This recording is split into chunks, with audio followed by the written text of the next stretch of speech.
நிறைய தொலைநோக்கு பார்வை இருக்குது. வரவேற்கத்தக்க பல்வேறு அம்சங்கள் அதில் இருக்க எந்த மாற்று கருத்துமே இல்லை.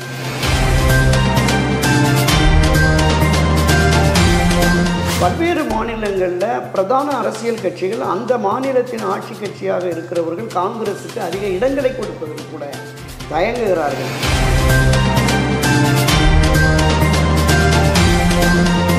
இந்த அறிக்கையை இந்தியா கூட்டணியில் இருக்க அந்த 20-24 அரசியல் கட்சிகள் கூட எந்த அளவிற்கு இதை ஒப்புக்கொள்ளும். இந்த அறிக்கையின் மூலமாக காங்கிரஸ் கட்சிக்கு கூடுதல் இடங்கள் கிடைக்கும், அதன் மூலமாக நாம் மீண்டும் ஆட்சி அதிகாரத்திற்கு வர முடியும் என்ற நம்பிக்கை. வலிமையான ஒரு இந்தியா கூட்டணி ஒரு ஆட்சி அதிகாரத்துக்கு வரக்கூடிய அளவுள்ள 253 இடங்களை வெற்றி வருமானால் தேசிய அளவிலான தலைவர் தான் ராகுல் காந்தி. இந்தியாவில் எந்த மாநிலத்திலையுமே போட்டி போடலாம். சூழலுக்கு தகுந்தவாறு எதிர்ப்புகள் கடுமையாக போகிற போது அதில் அதை மறுபரிசீலனை செய்வோம் என்கிற அந்த கருத்தாக்கம் வருவது வரவேற்கத்தக்கது.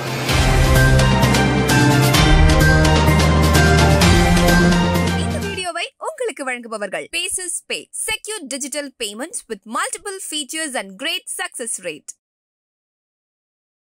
OH தமிழ் நேயர்களுக்கு வணக்கம். இன்றைக்கு பத்திரிகையாளர் துரை கருணா அவர்களோடு உரையாட இருக்கிறோம். சார் வணக்கம். வணக்கம் சகோதரா. தேர்தல் ஒவ்வொரு நாளும் ஒவ்வொரு மாதிரியாக கள நிலவரம் மாறிக்கொண்டே இருக்குது. காங்கிரஸ் கட்சி தங்களுடைய தேர்தல் அறிக்கையை வெளியிட்டிருக்காங்க. பல்வேறு முக்கிய அம்சங்கள் நீட் தேர்வு விலக்கிலிருந்து ஆண்டுக்கு 1 லட்சம் வரைக்கும் அறிவிச்சிருக்கிறாங்க. ஒட்டுமொத்தமாக நீங்கள் இந்த தேர்தல் அறிக்கையை எப்படி பார்க்குறீங்க சார்? இந்திய தேசிய காங்கிரஸ் கட்சியை பொறுத்தளவில் இனி புதிதாக ஆட்சிக்கு செய்யப்போகிற விஷயங்கள் இல்லை. கடந்த 10 ஆண்டுகளுக்கு முன்பிருந்து கிட்டத்தட்ட ஒரு 50-60 ஆண்டுகளாக இந்தியா சுதந்திரம் அடைந்த காலம் தொட்டு பண்டித ஜவஹர்லால் நேரு, அதைத் தொடர்ந்து பிரதமர் இந்திரா காந்தி அவர்கள், அதைத் தொடர்ந்து ராஜீவ்காந்தி அவர்கள், அதையும் தொடர்ந்து நரசிம்மராவ் அவர்கள், அப்படி தொடர்ந்து இந்த நாட்டை ஆண்டு கொண்டிருந்த கட்சி தான். அதில் இப்போ இந்த அறிவிக்கப்பட்ட இந்த அறிக்கைகளில் குறிப்பிடப்பட்டதை எந்த அளவிற்கு அவர்கள் சாத்தியப்படுத்தினார்கள் அப்படிங்கிற கேள்வி பொதுவெளிகளில் இருக்கிறது. இதையும் தாண்டி இந்த காங்கிரஸ் கட்சி ஆளுகிற மாநிலங்களிலாவது குறைந்தபட்சம் இந்த செயல் திட்டங்களை இந்த அறிக்கையில் குறிப்பிடப்பட்டவைகளை நிறைவேற்றி இருக்கிறார்களா அப்படிங்கிற கேள்வியும் இருக்கிறது. நிறைய தொலைநோக்கு பார்வை இருக்குது. வரவேற்கத்தக்க பல்வேறு அம்சங்கள் அதில் இருக்க எந்த மாற்று கருத்துமே இல்லை. ஆனால் காங்கிரஸினுடைய நிலை இப்போது எப்படி இருக்கிறது அப்படிங்கிறது தான் நம்ம ஒரு மிகப்பெரிய கேள்விக்குறியாக இருக்கிறது. தேசிய அளவில் பாரதிய ஜனதா கட்சிக்கு மாற்றாக தேசிய அளவிலான ஒரு முகம் பிரதான எதிர்க்கட்சி என்பது இந்திய தேசிய காங்கிரஸ் கட்சி தான். மாநிலத்தின் பல்வேறு பகுதிகளிலும் பட்டி தொட்டி எல்லாம் கூட காங்கிரஸ் இருக்கிறது. ஆனால் ஆட்சி அதிகாரத்திற்கு வரக்கூடிய அளவிற்கு பலம் பொருந்தியதாக இருக்கிறதா அப்படிங்கிறது தான் மிகப்பெரிய கேள்வியாக இருக்கிறது. காங்கிரஸை தூக்கி நிறுத்த வேண்டும் என்றால் நேரு குடும்பத்திலிருந்து ஒருவர் வர வேண்டும் என்று தான், அரசியலே வேண்டாம் என்று ஒதுங்கிய திருமதி சோனியா காந்தியை கொண்டு வர்றாங்க. அவருடைய எண்ணம் ஓரளவுக்கு பளிச்சது. திருமதி சோனியா காந்தி வந்ததற்கு பிறகு கிட்டத்தட்ட ஒரு 13-14 மாநிலங்களில் ஆட்சி அதிகாரத்திற்கு காங்கிரஸை கொண்டு வரக்கூடிய அளவிற்கு இருந்தார். இப்போ நாடாளுமன்றத்திலும் ஓரளவுக்கு கணிசமான நாடாளுமன்ற உறுப்பினர்களை கொண்டு வருவதற்கு அவருடைய அந்த தலைமை பணி என்பது சிறப்பாக தான் இருந்தது.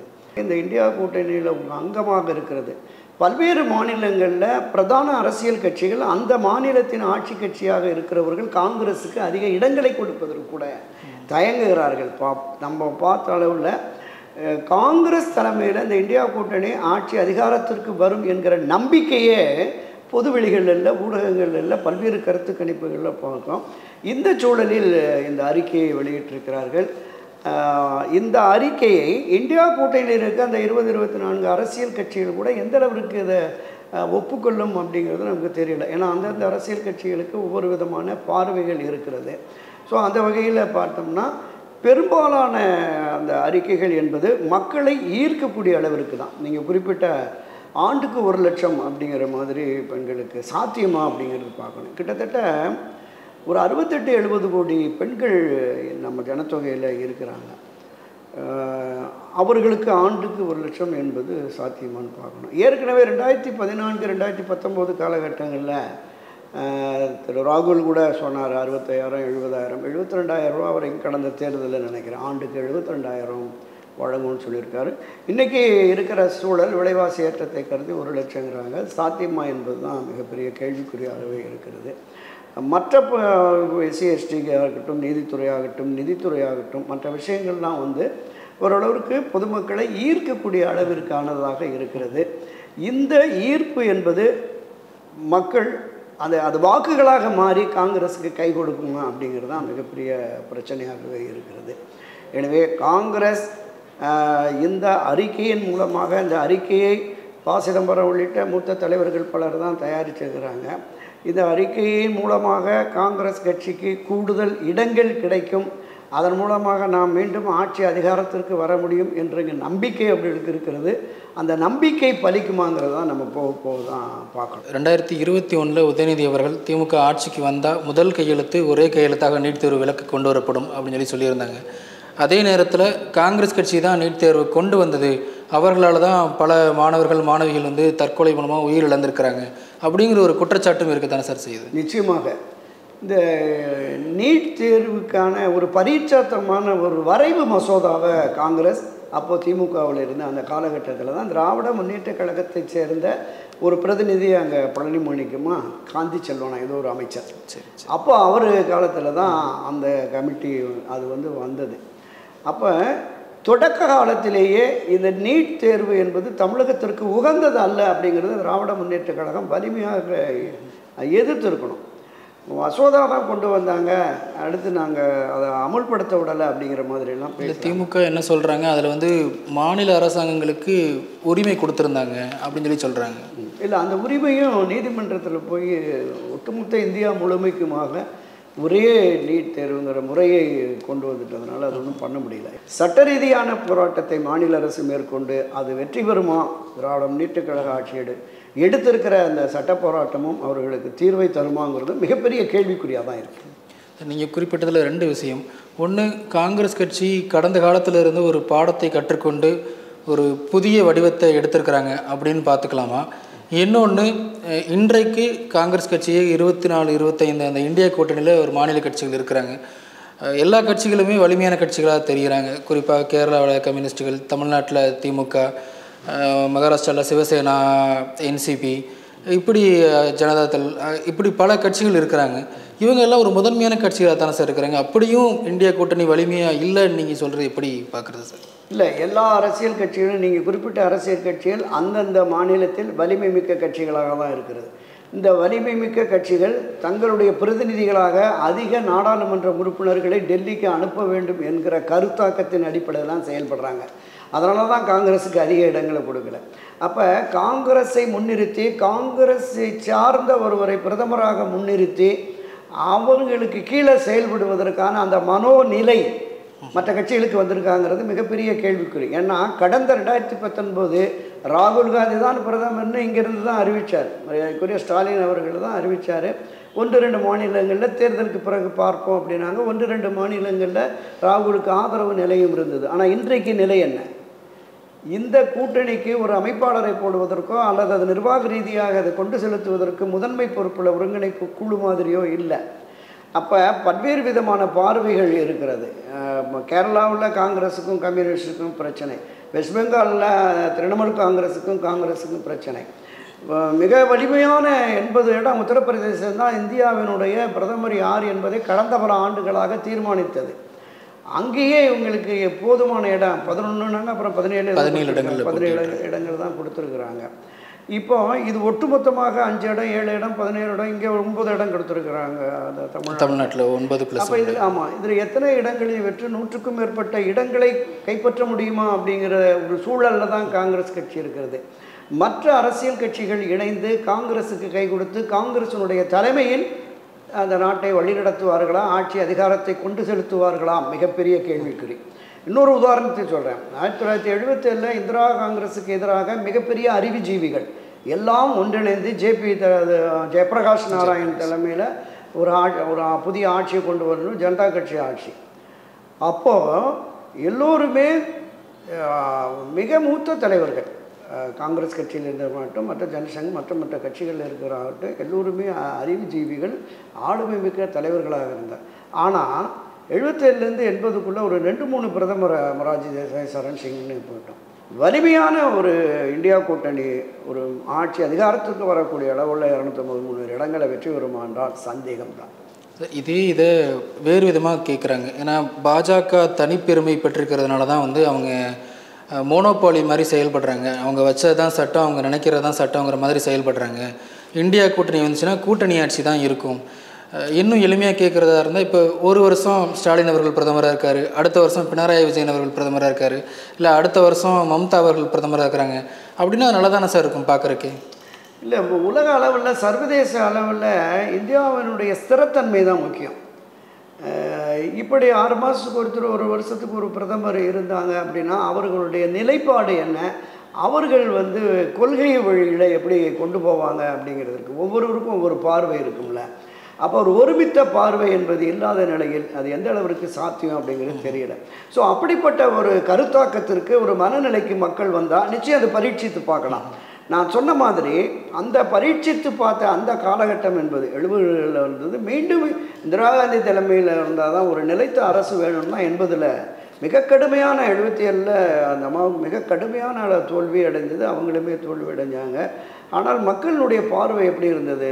இவர்களெல்லாம் அறிவுஜீவிகளாக இருந்தாலும் கூட ஒரு நிலைத்த தன்மை, ஸ்திரத்தன்மை இல்லை, இவர்களுக்குள் ஒருங்கிணைப்பு இல்லை. இது இந்தியாவிற்கு ஆபத்து என்று உணர்ந்ததால் தான் திருமதி இந்திரா காந்தியை மீண்டும் 80ல் தேர்ந்தெடுக்கிறாங்க. இப்போ அந்த மாதிரி இப்போ இருக்கிற இளைஞர்கள், இப்போ இருக்கிற வாக்காளர்கள், இப்போ இருக்கிற ஒவ்வொரு மாநிலத்திலும் இருக்கிற அரசியல் தலைவர்கள், அரசியல் கட்சிகளை சார்ந்தவர்கள் இப்படிப்பட்ட ஒரு நிலை வந்தால் நல்லது என்கிற மனோபாவத்திற்கு வந்து அது வாய்ப்பாக உருவாகி இந்தியா கூட்டணிக்கு அதிக இடங்கள் கிடைச்சா அதுவும் பரவாயில்ல தான். ஆனால் அதற்கான வாய்ப்பு குறைவு அப்படிங்கிறது தான். இப்போ நம்ம பார்வை என்பது நீங்கள் குறிப்பிட்டது மாதிரி ஒவ்வொரு 5 வருஷத்துக்கு 5 பிரதமரை கூட கொண்டு வரலாம், அவங்கவுங்க ஒரு நல்லது நாட்டுக்கு பண்ணுவாங்க. ஒரு ஒருமித்த உணர்வோடு, ஒருமித்த கருத்தோடு ஒரு ஆட்சி அதிகாரத்தை கொண்டு செலுத்துகிற பொழுது தான் நாட்டினுடைய பாதுகாப்பு, நாட்டினுடைய வளர்ச்சி அதிகரிக்கும் என்பது தான் பொதுவெளி கருத்தாக இதுவரை இருக்கிறது.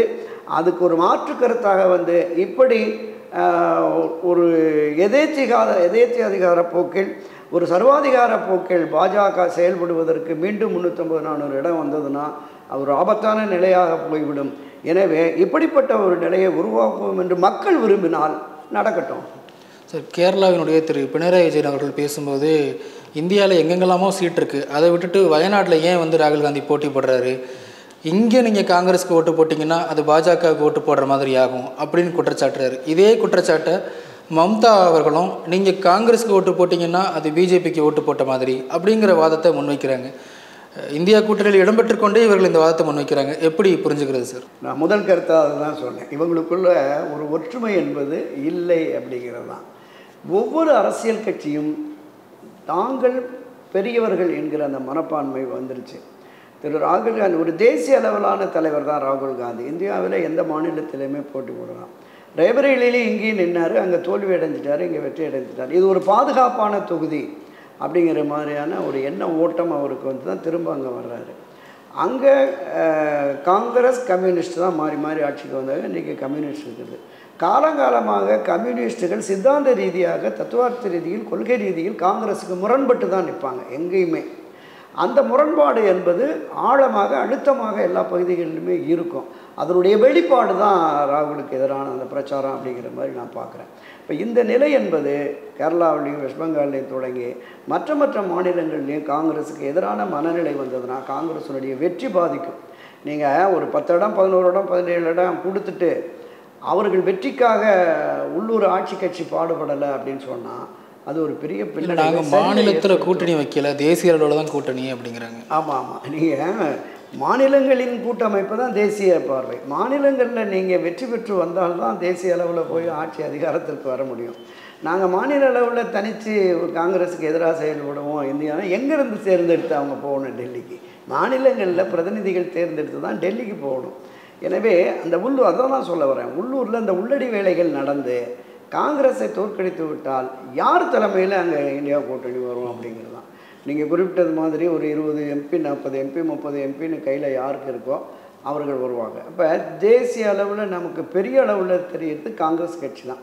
அடுத்ததாக கம்யூனிஸ்ட் கட்சி சொல்லலாம். கம்யூனிஸ்டுகள் இப்போ சுத்தமாகவே போயிடுச்சு. ஒரு காலத்தில் 52 57 பிரதான எதிர்க்கட்சி அந்தஸ்தெல்லாம் கம்யூனிஸ்டுகள் பெற்றதாக நாம் பார்த்தோம். ஆனால் இன்றைக்கு அப்படி நிலைமை இல்லை. மிக மிக மோசமாக சரிவை சந்திச்சிருச்சு. அப்போ நீங்கள் காங்கிரஸை முன்னிறுத்தி, காங்கிரஸ் தலைமையிலே இந்தியா கூட்டணி ஆட்சி அப்படின்னு தான் வரணும். அப்படி முன்னிறுத்துவதற்கான இடங்களை கொடுத்திருக்கிறார்களா? அந்த இடங்களிலிருந்து வெற்றி பெறுவதற்கான வாய்ப்பு இருக்கிறதா? அவர்கள் வெற்றிக்கு அந்த மாநில கட்சிகள் பாடுபடுமா?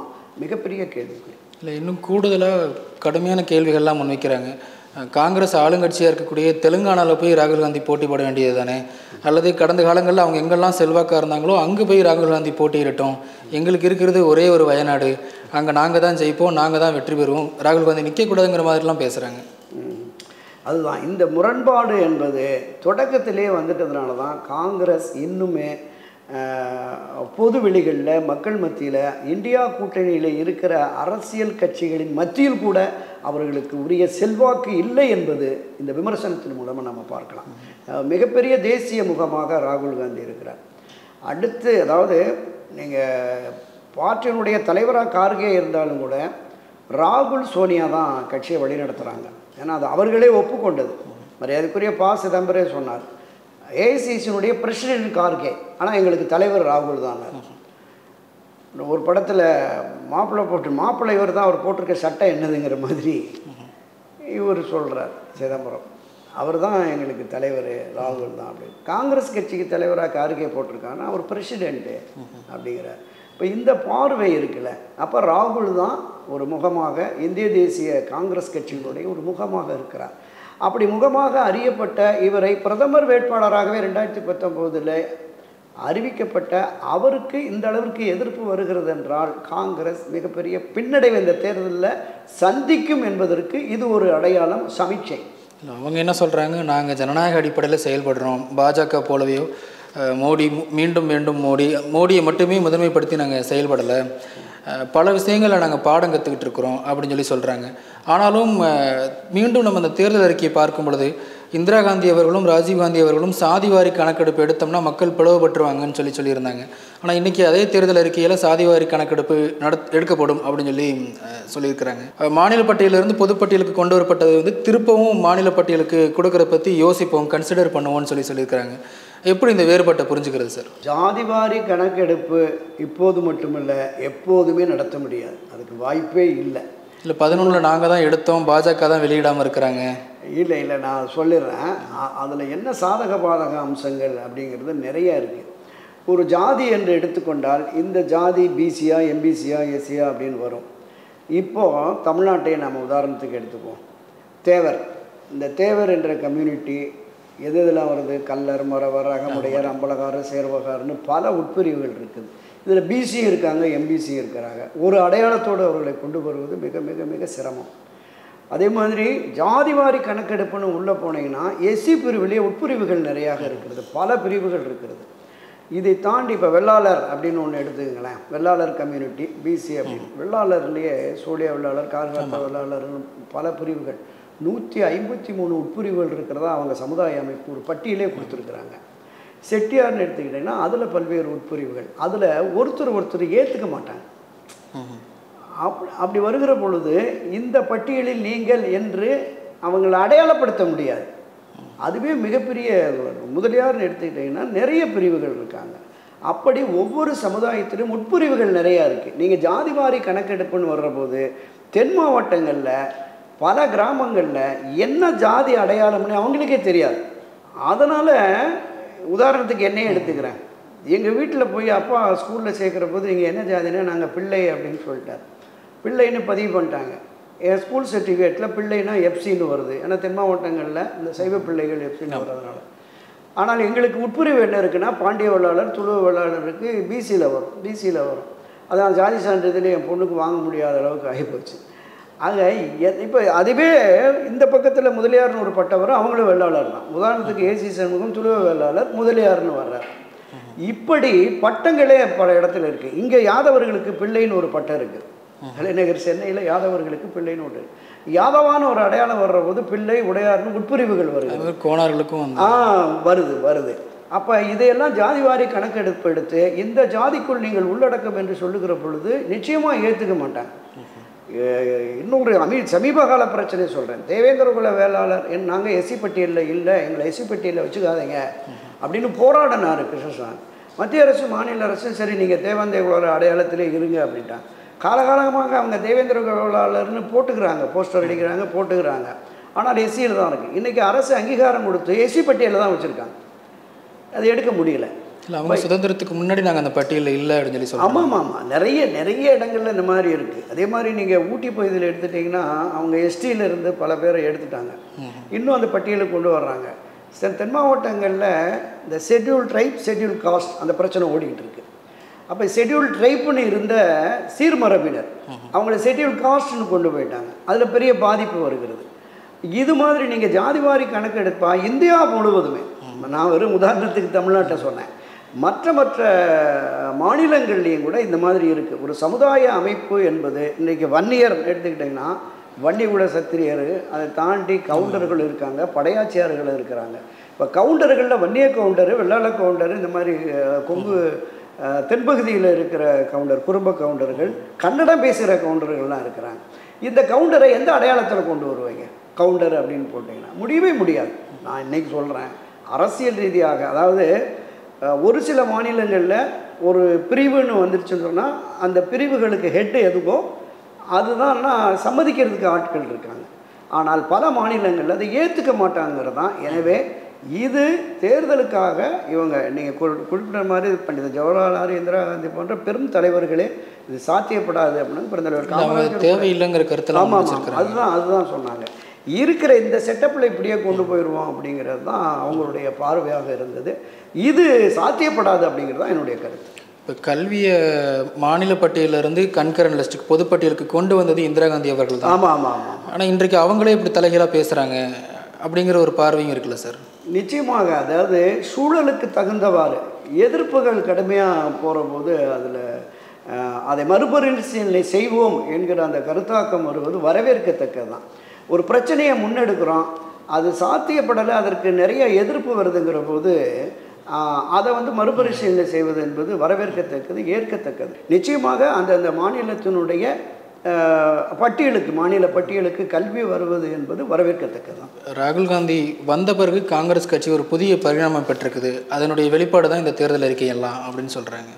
ராகுல் காந்தி வந்ததுக்கு பிறகு நாங்கள் ஒரு புது பரிணாமம் எடுத்திருக்கிறோம், நிறைய பாடங்களை கற்றுக்கிட்டு இருக்கிறோம், ஆகையினால எங்கள்கிட்டயே ஒரு மாற்றங்கள் வந்திருக்கு அப்படின்னு சொல்லி சொல்கிறாங்க. ஆமாம், மாற்றம் என்பது ஒன்று தான் மாறாதது, மாற்றம் வரவேற்கத்தக்கது. ராகுல் வந்ததுக்கு பின்னாடி ராகுலினுடைய அந்த அவர் நினைத்த செயலை மூத்த தலைவர்கள் ஒப்புக்கொண்டார்களா அப்படிங்கிறது மிகப்பெரிய கேள்வி. காங்கிரஸை இன்னும் நேசிக்கிற ராகுல் ஒரு மாற்றத்தை விரும்புகிறார். அந்த மாற்றத்தின் அடிப்படையில் இதெல்லாம் நாங்கள் பாடம் கற்றுக்கிட்டு கொண்டு வர்றோம் என்பது காங்கிரஸுடைய வரவேற்கத்தக்கது தான். ஆனால் எப்படி ஆட்சி அதிகாரத்திற்கு வந்து ராகுல் தலைமையில் இந்த அரசை, மத்திய அரசை வழிநடத்துவார்கள் என்பது ஒரு மிகப்பெரிய கேள்விக்குறியாக தான் இருக்குது. சார், நிறைவாக நம்ம தமிழ்நாட்டு அரசியலில் 9+1 இடங்களில் பழைய தேர்தலை போல் 10 இடங்களில் காங்கிரஸ் கட்சி போட்டிடுறாங்க. அவங்களுக்கான வெற்றி வாய்ப்பு எப்படி இருக்குன்னு நீங்கள் நினைக்கிறீங்க சார்? இல்லை, இப்போ காங்கிரஸ் கட்சியை பொறுத்தளவில் கடந்த 2019 மோடி எதிர்ப்பு என்பது அதிகமாக இருந்தது. திமுக தலைமையில் கிட்டத்தட்ட 12 அரசியல் கட்சிகள் ஒன்றிணைந்து தேர்தலை சந்தித்ததுனால 4 லட்சம், 3 லட்சம், 5 லட்சம் வாக்குகள் வித்தியாசத்தில் வெற்றி பெற்று விட்டார்கள். இன்றைக்கு மோடி எதிர்ப்பு என்பதும் கொஞ்சம் குறைவாக இருக்கிறது. பாஜகவும் ஓரளவுக்கு வளர்ச்சி பாதையில் போன மாதிரி தெரியுது. அது இந்த வாக்குப்பதிவு போகிறது தான் தெரியும். ஸோ இந்த சூழலில் மிகப்பெரிய அளவில் அந்த வாக்கு வித்தியாசம் 3 லட்சம், 4 லட்சம் வாக்கு வித்தியாசத்தில் வெற்றி பெறுவதற்கு சாத்தியமே இல்லை. 50,000, 1 லட்சத்துக்குள்ளே தான் இருக்கும். உதயசூரியன் சின்னத்தில் போட்டிட்டு அந்த 20-23 தொகுதியும் நிச்சய வெற்றி. காங்கிரஸ், கம்யூனிஸ்ட், விசிகா போன்ற தொகுதிகளில் எந்த அளவுக்கு களப்பணி ஆற்றுவார்கள், அதனுடைய வெற்றி வாய்ப்பு எப்படிங்கிற மாதிரி தான் மாநில உளவுத்துறையினர் ரிப்போர்ட்டே ஒரு 10 தொகுதிகள் பின்னடைவில் இருக்குது அப்படிங்கிற மாதிரி போய் அதை வெற்றிக்கான வழிவகுக்கணும், வெற்றிக்காக பாடுபட வேண்டும் என்று முதலமைச்சரே தெரிவித்ததாக சொல்லியிருக்கிறாங்க. எனவே காங்கிரஸ் இந்த முறை ஒரு 3-4 தொகுதிகளில் பின்னடைவை, தோல்வியை சந்திக்கும் அப்படிங்கிற மாதிரி தான் கள நிலவரம் இருக்குது. சார், 3 லட்சத்துலேருந்து 5 லட்சம் வித்தியாசத்தில் ஜெயிச்சிருக்கிறாங்க. அப்புறம் எப்படி சார் பின்னடைவு வரும்? அதுதான் சொன்னேன். அந்த வித்தியாசம் என்பது ஒருபோதும் இனி வராது. அந்த காலகட்டம் என்பது வேறு.